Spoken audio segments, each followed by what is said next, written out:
And he was so sincere and just lying lying through his teeth like, but this time I made the decision. 77 years of absolute silence just vanished into thin air. Linda Thompson finally broke her silence. She looked directly at the flashing cameras and uttered the words the world waited 5 full decades to hear. For years, historians guessed wrong. Fans argued over the tragedy of Graceland, but they never knew about the final, terrifying night. Elvis Presley did not look like a king. He was trembling on the floor. He gripped her hands until her skin turned entirely white. Through desperate tears, he begged her to take one haunting truth to her final resting place. Now, the vault is completely open. Let's find out what Elvis told Linda Thompson. The Midnight Promise. When you love someone, they suddenly, it wasn't Elvis on the marquee anymore. It was Elvis with a little E. It was just a human soul that I happened to love. The heavy velvet drapes in the upstairs bedroom of Graceland never let the sunlight through. It was always midnight in Elvis's private world, masked away from the vibrant chaos outside. Linda Thompson stood quietly by the massive king-size bed, frozen by a sudden wave of intense anxiety. She held a cold glass of water as her hands shook slightly against the condensation. On the bed, the most famous entertainer in the world lay completely still, too still for comfort. It was July 1976, and the intense summer heat crushed the entire city of Memphis. Inside the mansion, the air conditioning hummed like a low, broken machine struggling to breathe. Linda leaned over the bed slowly, holding her breath to catch any sign of natural movement. She placed 2 fingers firmly against his neck, praying for a steady rhythm to break her panic. She waited in absolute agony before she finally felt the slow, heavy thud of his pulse. Suddenly, his eyes snapped wide open, bloodshot and filled with a pure sense of terror. He reached up with terrifying speed, locking his fingers tightly around Linda's wrists before she could move. The grip was shockingly tight, strong enough to leave deep, dark bruises on her skin. He pulled her down toward his chest until his breath smelled heavily of prescription pills. "Swear it, Linda," he whispered, his cracked and raspy voice barely cutting through the hum. "Swear you will never tell a soul about what you see happening in this room." What was he so desperate to hide from the millions of fans who adored his name? The public believed his biggest battle was with the spotlight, but the truth inside was far darker. Linda looked down at his face, noticing the stage makeup from his last show was still smeared near his ears. The black hair dye had bled out, staining his silk pillowcase with a dark streak. He looked entirely broken, stripped of the grand illusion that made him the king. She slowly nodded her head to ease his panic, and he finally let go of her wrists. That single promise governed the next 50 years of Linda's life, turning into an invisible cage. She carried the weight through another marriage and kept it safe through decades of grueling tabloid interviews. Reporters offered her massive fortunes for the real story, but she always turned them away. A few months ago, everything changed when Linda turned 77 years old and looked at her life. She stood before her reflection in her Malibu home and noticed how short her remaining time was. The truth could not die with her, leaving the world to wonder what really happened. But why break the silence right now after protecting his legacy for more than half a century? A package arrived at her door containing an old diary from a former security guard. The pages were filled with blatant lies about Elvis's final days, portraying him as a caricature. Linda read the words and felt a sudden, sharp anger take over her entire physical being. The world was remembering a myth rather than the real, fragile human being she loved. She opened a locked drawer in her desk and pulled out a small black velvet box. Inside lay a gold medallion Elvis gave her during their very first year together. On the back, he had personally engraved 3 simple words: "Protect my name." She realized that true protection did not mean hiding his suffering anymore. It meant telling the truth. The story truly began 4 years earlier in 1972 when she was a young beauty queen. She walked into the Memphian Theater for a private late-night movie screening that changed her life forever. Elvis rented the entire theater out every week so he could sit in the back row. Linda took a seat next to him, and he immediately leaned over to start talking with ease. He was funny, incredibly charming, and tasted like regular chewing gum instead of an untouchable superstar. Within 2 weeks, she packed her bags and moved into the mansion on Elvis Presley Boulevard. She stepped directly into a fairy tale, but fairy tales always have monsters hidden deep inside the dark closets. Linda discovered hers on a Tuesday afternoon when she walked into his private dressing room alone. She wanted to hang up his freshly laundered white jumpsuits before he returned from his meetings. While standing near the closet, she heard a strange, rhythmic clicking sound coming from behind the wall. She paused, tracing her fingers along the wood grain until her hand hit a hidden latch by accident. The panel popped open with a loud click, revealing a small, dark space hidden from view. What did she find hidden behind the walls of the world's most famous mansion? It was a stack of legal documents inside a metal lockbox with a prominent medical clinic seal. Linda pulled the top document out, reading the diagnosis typed in bold black letters that made her stomach drop. The words revealed a medical secret that could instantly end his career and destroy his financial empire. If the record labels found out, the contracts would vanish and the stadiums would sit empty. Elvis was fighting an incurable decay that he chose to mask with flashing lights. She stood in the hidden closet for 10 minutes until she heard his heavy boots approaching. She quickly slammed the panel shut and ran out of the room just as he walked inside. He looked at her pale face with deep suspicion, his hand resting near his pearl-handled pistol. Linda forced a smile, lied to his face, and claimed she was only organizing his heavy stage capes. He stared at her for a long, silent moment before he finally relaxed. He hugged her tight against him, but Linda knew the truth now, realizing the glamour was a lie. The weight of that discovery changed how she viewed every single performance he gave on stage. When he stood in Las Vegas, she did not see a god. She saw a man bleeding out.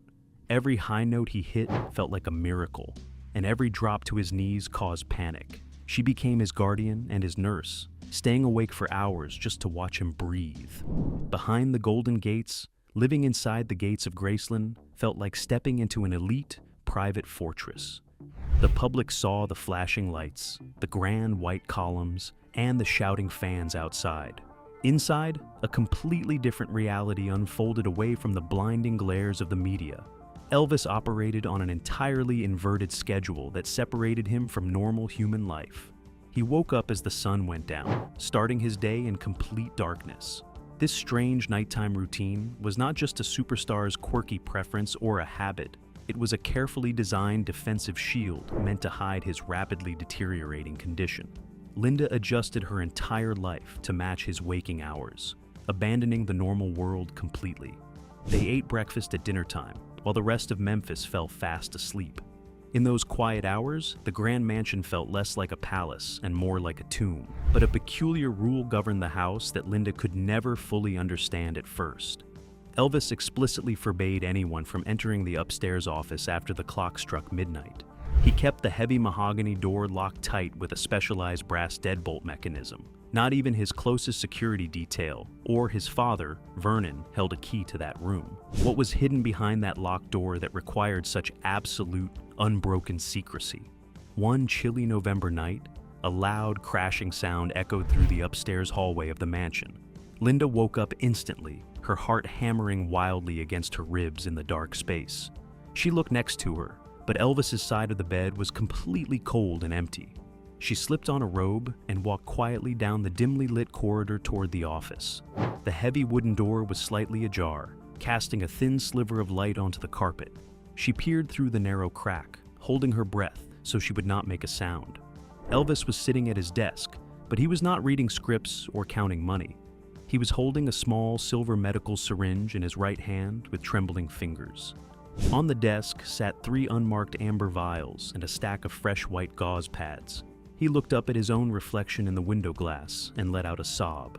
It was a time of absolute despair that shattered the illusion of his legendary strength. He noticed the shadow of her movement in the doorway and turned around with blinding speed.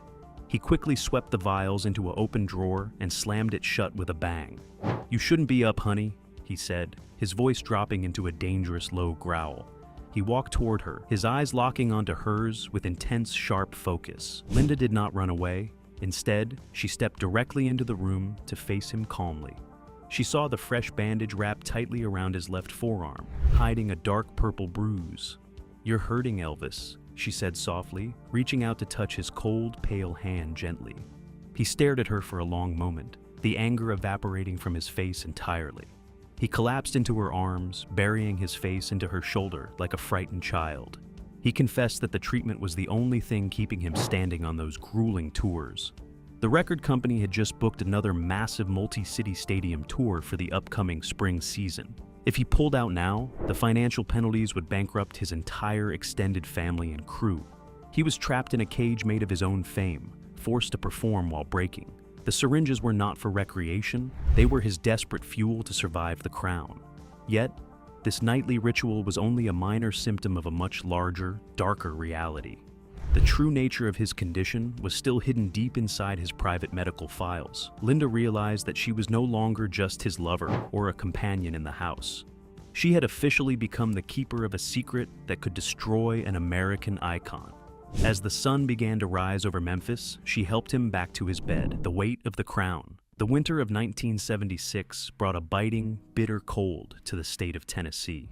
Inside the walls of Graceland, the atmosphere grew increasingly heavy and suffocating for everyone involved. Elvis spent days locked away inside his bedroom, refusing to see even his closest friends. The energetic showman who once electrified millions seemed to vanish entirely behind closed doors. Linda sat outside his room on the plush carpet, listening closely to his uneven breathing. She could hear him pacing back and forth, his heavy footsteps sounding incredibly weak. The pressure from the record executives was mounting to a completely dangerous, unmanageable level. Phones rang constantly downstairs in the main hall, demanding updates on his physical health. The upcoming stadium tour was already completely sold out across the entire United States. Millions of dollars were resting on his ability to wear the heavy, jeweled capes. But Linda knew the truth that the executives deliberately chose to ignore from their offices. The man they were pushing onto the stage was physically breaking apart at the seams. One particular evening, the silence inside his room broke with a sudden, shattering scream. Linda threw the door open and rushed inside, without waiting for his permission first. She found Elvis on his knees in the center of the dark walk-in closet. He was surrounded by dozens of his iconic, custom-made white stage outfits. He was tearing at the fabric of a gold-trimmed jumpsuit with his bare hands. His face was twisted in an expression of pure, unadulterated physical agony. "It burns, Linda!" he cried out, his voice echoing painfully against the walls. "The lights on the stage feel like they are setting my skin on fire." She rushed to his side, pulling his hands away from the ruined fabric gently. She noticed that his skin was covered in a strange, angry red rash. It was a physical reaction to the intense medications he was secretly taking to perform. He could barely stand up on his own 2 feet without experiencing severe dizziness. She managed to help him lift his heavy frame onto the edge of the mattress. She fetched a cool, damp towel and began wiping his burning forehead with care. As she leaned over him, she noticed a small leather journal resting on his nightstand. It was an item she had never seen him use or carry before. The cover was worn down, and the pages were thick with handwriting. Elvis saw her looking at it and immediately grabbed it, shoving it under his pillow. What thoughts had he committed to those secret pages during his long nights of isolation? The look of sheer panic in his eyes told Linda everything she needed to know. He was keeping a record of a reality that went far beyond physical illness. He was documenting a profound, terrifying fear of his own mind slipping away completely. The king was losing control of his thoughts, and he knew it before anyone else did. He looked up at Linda, his eyes wide and completely unfocused in the dim light. "If they see me like this, they will lock me away," he whispered hoarsely. "They won't remember the music. They will only remember a broken, crazy old man." Linda felt a sharp, stabbing pain in her chest as she listened to his words. She realized that his greatest fear was not death, but the loss of his dignity. He was trapped in a prison of his own making, forced to maintain an illusion.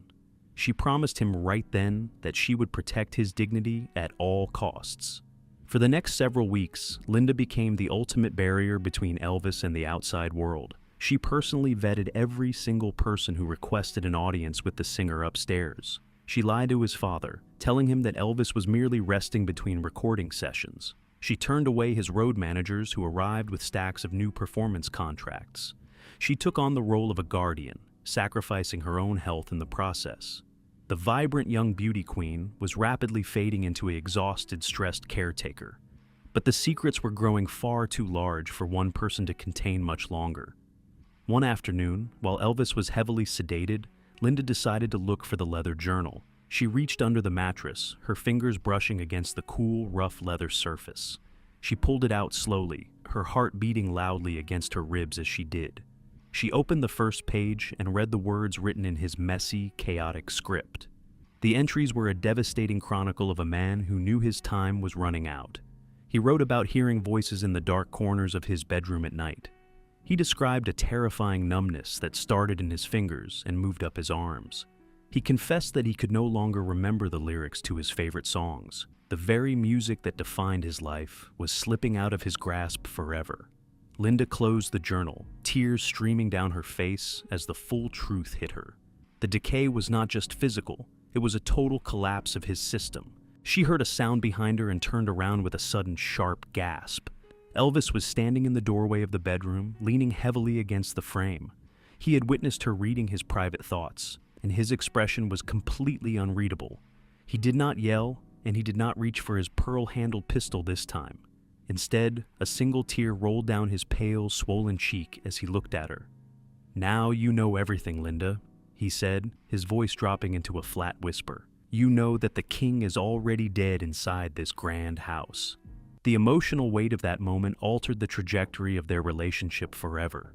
There was no more hiding, and there were no more illusions between them. They were just two people stranded on a sinking ship in the middle of Memphis. The countdown to the end had officially begun, and both of them knew it. Whispers in the dark. By December of 1976, the tension inside Graceland reached a boiling point. The air in the mansion felt thick, heavy, and completely unbreathable for Linda. She realized that her love alone could not save a man determined to destroy himself. Every single day felt like a cruel exercise in managing an impending, unavoidable catastrophe. The laughter that once filled the hallways was entirely replaced by hushed, worried whispers. The staff walked on eggshells, terrified of triggering one of Elvis's sudden dark moods. The grand dining room downstairs sat completely empty for weeks at a time. The long mahogany table, once filled with laughter and friends, collected a thin layer of dust. Elvis preferred the absolute isolation of his upstairs sanctuary, away from reality. Linda brought him small plates of food that he barely even touched before turning away. He spent hours staring at the ceiling, lost in a world she could not enter. The vibrant energy that defined his entire public persona had dissolved into thin air. One rainy Monday night, a strange incident shattered the uneasy peace of the house. The private telephone line in Elvis's bedroom rang sharply at 4 a.m. Linda woke up instantly, watching Elvis grab the receiver with a frantic, desperate energy. She could only hear snippets of his muffled conversation through the deep shadows. He spoke in a terrified, hurried tone she had never heard him use before. "I can't do it anymore," he gasped into the receiver, his knuckles turning white. He slammed the phone down and stared blankly at the wall for 20 minutes. When Linda asked who was on the other end, he completely refused to answer. He simply wrapped his arms around his knees and rocked back and forth, silently. That mysterious phone call marked the exact moment something broke permanently inside the mansion. Linda felt a cold, sinking realization that the end of their fairy tale was here. The man she loved was slipping into a darkness she could no longer reach. She lay awake for the rest of that night, listening to the rain beat against the glass. Elvis did not move a muscle, remaining frozen like a stone statue beside her. She wondered if the caller was a doctor, a manager, or perhaps a predatory blackmailer. The lack of answers only amplified the growing horror of their daily existence inside Graceland. Every corner of the bedroom seemed to hold a secret that was waiting to crush them. The walls were closing in, and the exit doors felt completely locked from the outside. The very next afternoon, Linda began packing her leather suitcases in the quiet dressing room. She did not want to leave, but her own physical health was completely failing. The constant stress of being a round-the-clock nurse had drained the life from her. She looked at her reflection in the mirror and barely recognized the tired woman staring back. Elvis walked into the room and saw the open suitcases resting on the floor. He did not get angry. Instead, he looked completely defeated and hollowed out. He walked over slowly and sank to his knees right in front of her. He took both of her hands in his, pressing them against his face. His skin felt burning hot, and his eyes were filled with wet, heavy tears. "I know you have to go, Linda," he whispered, his voice cracking painfully. "But you must promise me one last thing before you walk out." He looked directly into her soul with an intensity that terrified her. He begged her never to reveal the true nature of his hidden medical struggle. He made her swear to let the world believe whatever lies they wanted to insert. He wanted his fans to remember the roaring lion, not the broken man. Linda wept openly as she looked down at his face, nodding her acceptance of the burden. She sealed the promise with a final, heartbreaking kiss on his forehead in the dark. 2 days later, she drove through the gates of Graceland for the last time. As the heavy iron gates closed behind her car, a wave of profound sorrow washed over her. She knew she was leaving a part of her soul behind in that dark bedroom. The drive away from Memphis felt like an escape from a beautiful, tragic prison. She could still feel the pressure of his grip on her shaking hands. She promised herself she would keep his confidence, no matter how heavy the burden became. The silence had officially begun, and it would last for a very long time. She checked into a quiet hotel far away from the prying eyes of the media. The phone in her room rang constantly, but she refused to pick up the receiver. Reporters were already sensing that a major shift had occurred inside the king's inner circle. They wanted the exclusive story of why the beautiful queen had abandoned the palace. Linda kept her mouth tightly shut, guarding the memory of his tears with her life. She was determined to be the one person who did not sell his pain. Months passed, and the distance did not lessen the sharp ache in her heart. She watched from afar as Elvis attempted to continue his grueling performance schedule. Every television broadcast showed a man who looked increasingly weary and disconnected from his art. She recognized the exact stage capes she used to hang up in the closet. She knew the agony hidden beneath the rhinestones, and it broke her heart daily. The world was cheering for a ghost, completely blind to the tragedy unfolding on stage. Then came the devastating news of August 1977 that shook the entire world. Linda received the phone call in California and felt her knees buckle instantly beneath her weight. The king was gone, and the circus of media speculation began to swirl immediately. Biographers scrambled to piece together the narrative of his final months on Earth. They invented stories, pointed fingers, and built a mountain of profitable, sensationalized myths. Through it all, Linda remained an island of absolute silence, holding the one true key. Decades of silence. The decades that followed the tragedy of 1977 became a grueling test of endurance. Linda watched the entire world turn her private grief into a massive, global industry. Books were published every single year, each claiming to reveal the real Elvis Presley. Movies were made, look-alike contests were held, and the mansion became a tourist shrine. Through all of this commercial madness, Linda kept her lips completely sealed against the noise. She refused to cash in on the darkest moments of the man she loved. She built a new life for herself in the bright sunshine of California. She married, had beautiful children, and found success in the competitive music industry. Yet, no matter how far she traveled from Memphis, Graceland always followed her. Every single interview she granted eventually turned back to the topic of the king. Reporters constantly poked and prodded, trying to find a crack in her armor. They wanted a sensational headline, a piece of gossip, or a dirty secret to print. She always gave them the same polite smiles and the same harmless generic anecdotes. She spoke about his generosity, his humor, and his incredible talent on the stage. She deliberately painted a picture that kept his pristine public memory completely safe. But inside her mind, the image of him weeping on the floor never faded away. The weight of the hidden medical files she discovered behind the wall panels remained heavy. She was a woman living a double life, protecting a ghost from the harsh light of reality. As the years rolled on, the people who actually lived inside that inner circle began to pass away. Elvis's father, Vernon, took his own deep sorrows to the grave just a few years later. The bodyguards, the managers, and the old friends slowly disappeared from the public eye. Linda realized that she was becoming one of the very last living witnesses to his true reality. The responsibility of holding the truth began to shift from a promise into a heavy obligation. She wondered how long a single human mind could safely harbor such a massive secret. The turning point arrived quite recently, when Linda celebrated her 77-year milestone. The occasion brought a reflective, quiet mood over her beautiful home in Malibu. She looked out over the Pacific Ocean, realizing that her own youth was far behind her. The realization hit her with a sudden, sharp clarity that she was running out of time. If she were to leave this earth tomorrow, the real story would vanish with her forever. The myth would officially become the absolute historical truth, unchallenged by anyone. That very same week, an unexpected delivery arrived at her front door from a sender in Tennessee. It was a cardboard box containing the personal journals of a deceased Graceland staff member. The writings inside were filled with incredibly cruel, distorted fabrications about Elvis's final months. They painted him as a completely pathetic figure who had lost all touch with reality.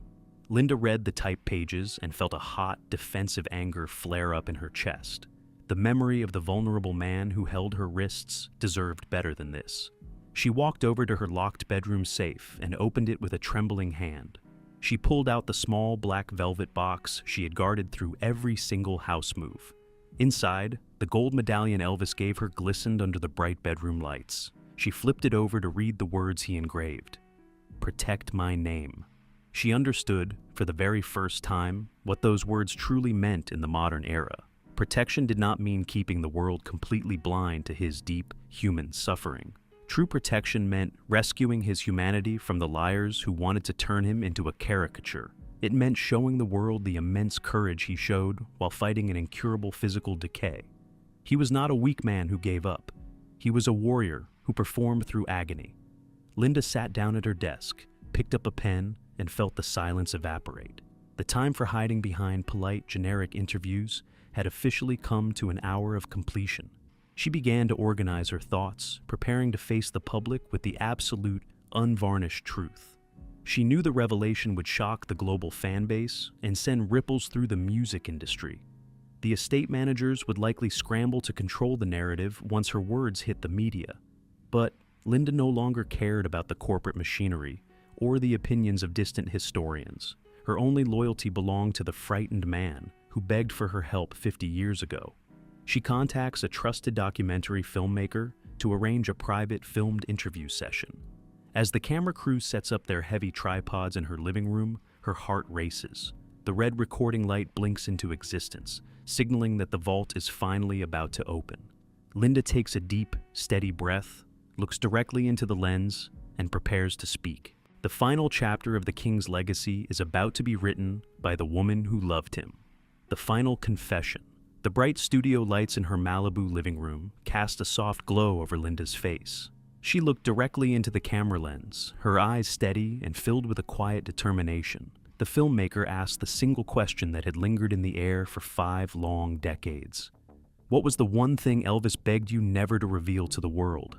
Linda clasped her hands tightly together in her lap, taking a final, deep breath. The 60 seconds of silence that followed felt like an absolute eternity inside the quiet room. She began by explaining the shocking diagnosis she discovered in the hidden wall panel back in 1976.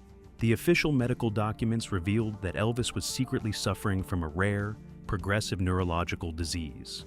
It was an incurable condition that slowly attacked his central nervous system and eroded his motor skills. The intense tremors, the severe memory lapses, and the sudden, blinding pains were not just side effects of exhaustion.